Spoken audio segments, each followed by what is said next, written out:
My sister's hatred for her daughter uncovered a secret that shattered two families. My sister always wanted to be a mother. She dreamed about it since we were kids. But when she finally had her daughter, she treated the little girl like a burden. At first, I thought I understood why. We all did. Janet always hated girls. Ever since she was young, she refused to have female friends. She'd say things like, "Girls are too dramatic, too needy." Even in adulthood, her world was full of men. Her friends, coworkers, romantic partners. To her, boys were better, stronger, easier. So when she got pregnant the first time, she was obsessed with having a boy.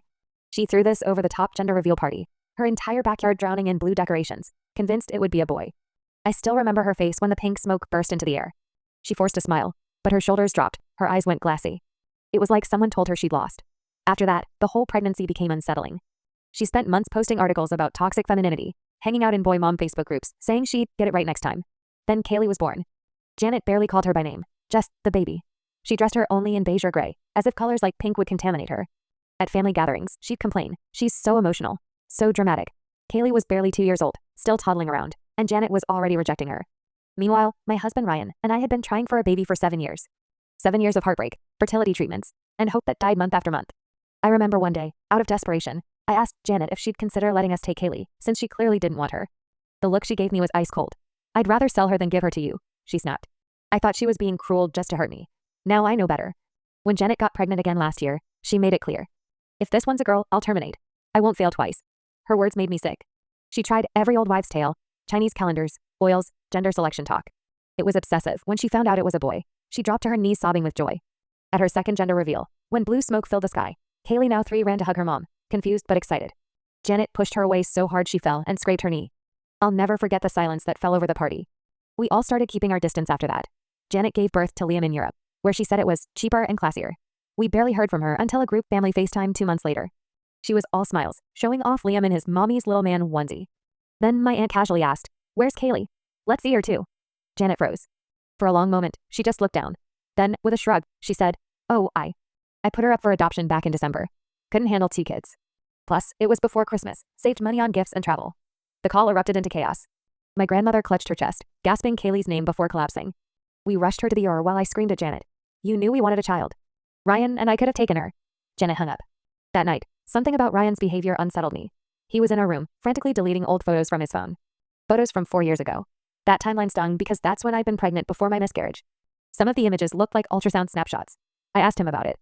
He brushed me off, snapping that I was paranoid. I hadn't even mentioned Kaylee, but he brought her up himself. The next day, I hired a private investigator.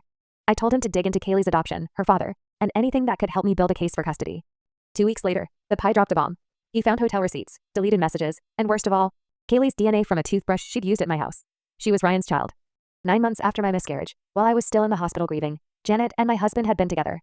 I felt like my world cracked open. I didn't scream or throw things. I went cold. A week later, I sat in my car with a manila envelope of evidence, waiting. Ryan and Janet arrived at my apartment at the same time, parking side by side, pretending not to know each other. I waited, then followed them in. When I walked through the door, Ryan was lounging on the couch, Janet by the counter, sipping water like nothing was wrong. I laid the envelope on the coffee table. "We need to talk." All 3 of us. Janet rolled her eyes. "If this is about Kaylee." I pulled out the DNA results. "Kaylee is Ryan's daughter."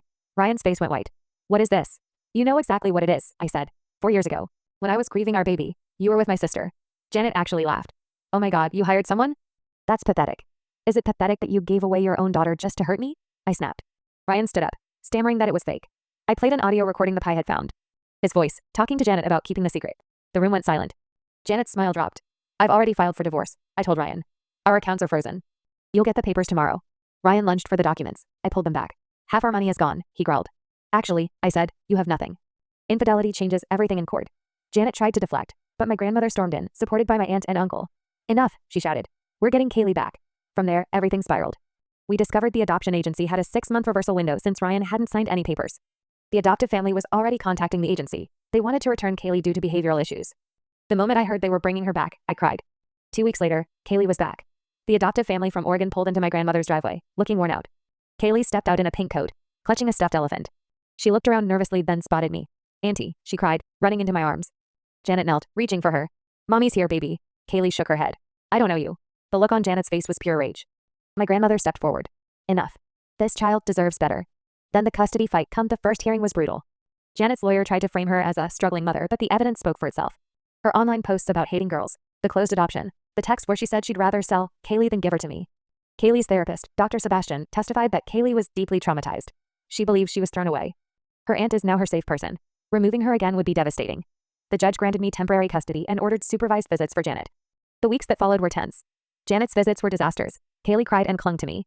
Ryan suddenly tried to claim his rights, but his absence for 4 years made him look weak in court. Money was tight. Legal fees piled up. And 2 nights before the final hearing, someone threw a rock through my grandmother's window. We suspected Janet, but the police had no proof. At the final hearing, the judge didn't hold back. "Miss Taylor," she said to Janet, "you abandoned your daughter. You've shown no real interest in her well-being." She turned to Ryan. "Your parental rights were signed away, and your sudden interest seems self-serving." Then she looked at me. "This court grants full legal custody of Kaylee to her aunt. Adoption may begin immediately." Kaylee squeezed my hand, whispering, "Can I stay with you forever?" "Forever," I told her. The adoption finalized months later. Kaylee began to smile again. She loved purple, made friends, and called me mommy without hesitation. When I married David a year later after asking for Kaylee's permission first, she stood beside me in a purple dress and whispered, "Now I have a real daddy too." Janet was right about one thing. I wasn't Kaylee's mother by blood. But I was her mother in every way that mattered.